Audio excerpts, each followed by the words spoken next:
Oke, video berikutnya ini adalah kita membahas tentang rapport building tahap berikutnya. Apa yang harus dilakukan dari rapport building tahap berikutnya, yaitu 2 langkah. Yang pertama yang harus di passing atau diselaraskan adalah bahasa. Yang kedua body language. Mengapa bahasa harus disamakan? Manusia itu paling tidak suka bicara dengan orang asing atau orang yang tidak dipercayanya atau orang yang tidak dikenalnya. Bahasa yang keluar biasanya sangat resmi, terasa kaku dan sebagainya. Ini karena manusia menjaga jarak untuk orang yang tidak dikenalnya atau asing lah. Nah, polanya adalah kita balik, bahasanya yang kita sesuaikan, sehingga dengan bahasa yang menyesuaikan, yang menyamakan dengan bahasa dia, otomatis alam bawah sadar akan mengindikasikan atau akan memberikan signal bahwa orang yang lawan bicara ini adalah yang familiar, orang yang akrab, orang yang hampir dikenal, orang yang sangat-sangat dekat dengan kita. Contohnya seperti ini. Misalkan ada sebuah cerita nih, seorang yang bertemu di luar negeri gitu. Dia melihat kemiripan tubuhnya, kemiripan wajahnya, kemudian dia samperin lalu bilang, where you from? Terus orang ini menjawab, I'm from Indonesia. Oh, Indonesia. Sama, saya juga dari Indonesia. Nah, bahasa mulai karena dia kenal, bahasa mulai akrab di situ. Indonesianya mana? Jawa Barat. Sunda atunya. Nah, sudah mulai makin akrab karena sudah bawah sadar sudah mengatakan mengenal gitu kan, mengenal dia. Kemudian Sunda mana? Bogor. Bogor mah tuh Bimaria lain wali kota ya. Ini semakin lama semakin akrab karena bawah sadar semakin mengenal, bahasa pun bisa berubah. Oleh karena itu banyak sekali salesman yang sering belagu akrab, so akrab dengan pembelinya. Misalkan, wah, mau Pak Ji? Nah gitu. Itu sebetulnya suasana untuk mengakrabkan. Bagaimana kita mempassingnya? Jadi kalau seandainya orang itu berbahasa, ada 3 bahasa yang harus kita kenal. Bahasa visual, bahasa auditori, bahasa kinestetik. Seseorang yang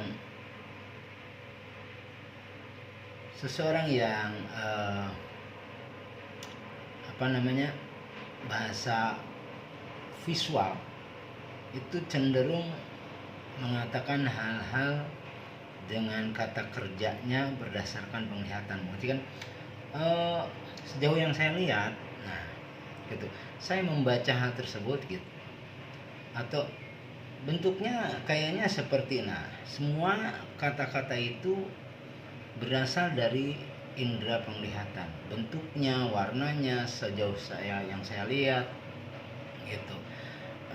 Kelihatannya sih, nah kita menyesuaikan dengan bahasa mata ya, kelihatannya memang demikian gitu. Jangan kita ngomong dengan bahasa kinestetik, itu ada memang kayaknya biasa nyambung, tapi terus terang saja alam bawah sadar merasa asing, merasa nyaman, merasa tidak familiar. Nah, mungkin bahasa kinestetik saya rasa itu bagus untuk perjalanan kita. Orang yang visual akan saya lihat itu bagus untuk perjalanan kita. Orang yang auditori akan lihat, ya kedengaran saya sih bagus untuk perjalanan kita. Nah, bahasa ini yang kita harus kita kenal. Jadi sesuaikan bahasa agar Anda bisa dianggap akrab, dianggap familiar, dianggap kenal, sehingga alam bawah sadar akan membawa kita menjadi lebih nyaman. Yaitu pertama, passing bahasa. Yang kedua, passing body language. Nah, passing body language ini penting. Alam bawah sadar akan senang apabila kita itu memiliki perasaan yang sama. Perasaan itu biasanya diekspresikan dengan body.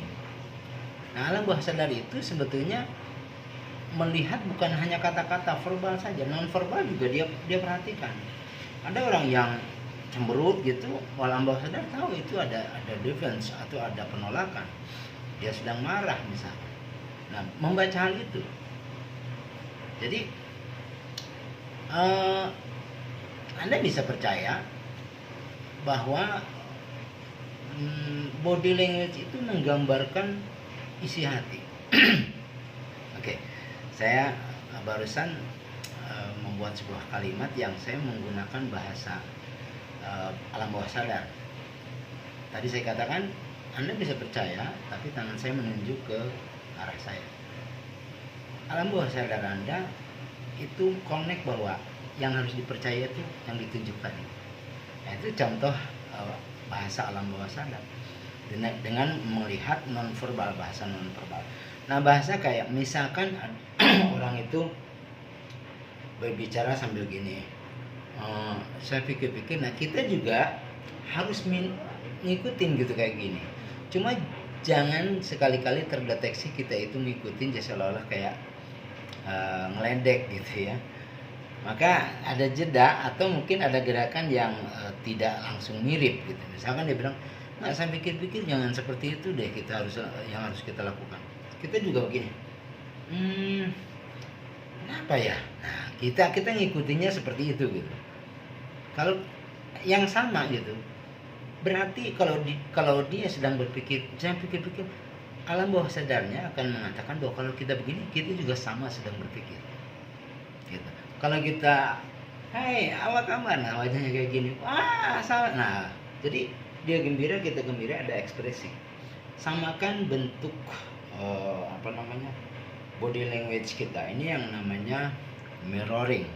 Kedua langkah ini ada matching antara alam bawah sadar kita dengan alam bawah sadar.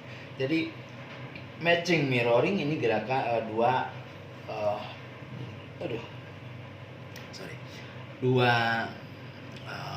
langkah rapport building setelah yang 4 kemarin kita bahas.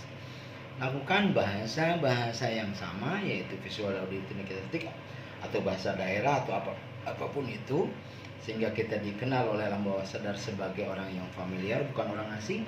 Dan lakukan body language yang sama, misalkan kita lagi begini, atau lagi ada yang begini ya begini juga, ada yang condong ke belakang, ada yang condong ke depan ya kita juga ikut condong ke depan, biasanya orang serius seperti ini.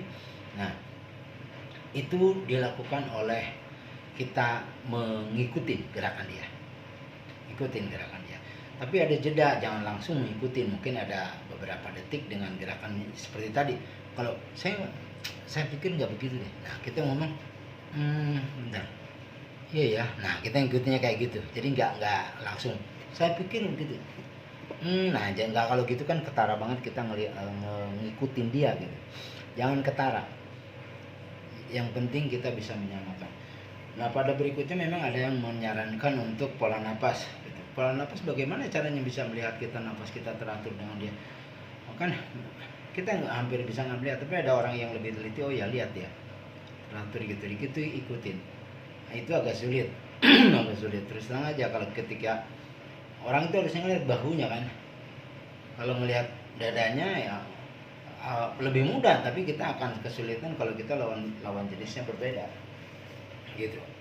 Dia lebih baik nafas itu abaikan saja, 2 itu aja. Yang pertama bahasa, yang kedua adalah body language. Nah, langkah ketiganya adalah inilah yang disebut tes sugestivitas awal, yaitu leading. Jadi matching, mirroring, leading. Rumus semuanya, jadi ada passing, yang 4 langkah tadi, passing, matching menyamakan alam bawah sadar kita, kemudian mirroring menyamakan tubuh kita, dan akhirnya leading. Leading ini adalah sebetulnya tes sugestivitas. Apakah dia sudah connect dengan kita? Apakah dia sudah setuju dengan kita? Apakah dia sudah mengikuti kita? Bagaimana caranya? Kalau kita menggunakan bahasanya dia, lalu kita ubah bahasa itu menjadi bahasa daerahnya, dia ngikutin, itu berarti kita udah leading. Misalkan saya dari Bogor, Bogor bisa ngerti ya Sunda tuh, ngerti. Nah, terus nyawa meureun wali kota nasanya nyawa tuh. Nah, berubah dari tadinya bahasa Indonesia yang kita langsung leading aja ke bahasa Sunda, kemudian ngikutin, itu berarti dia sudah oke sama kita, mengubah bahasa. Atau mau yang tadinya Assalamualaikum Bu Haji, gimana sehat nih, wah misalkan bahasa gitu, terus lagi ngobrol-ngobrol kita ubah bahasa kita gitu, karena kita tahu dia orang Sunda, misalkan kita ngomong bahasa Sunda. Atau mungkin dialek Jakarta, kita ngomong dialek Jakarta. Kalau dia ikut berarti kita sudah leading. Itu tes sugestivitas, berarti dia sugestif dengan kita, itu bahasa. Terus body language, misalkan dia lagi ngobrol santai begini, kita ikutin santai. Dia serius begini, kita ikut situ. Suatu saat kita ubah, kita yang duluan. Jadi gimana kalau seandainya misalkan kita ubah begini, kalau dia ikutin, ada gerakan aja dia yang berubah dari tadi, nggak mirip dengan kita tapi dia bergerak, itu berarti kita udah leading. Nah, inilah langkah rapport building.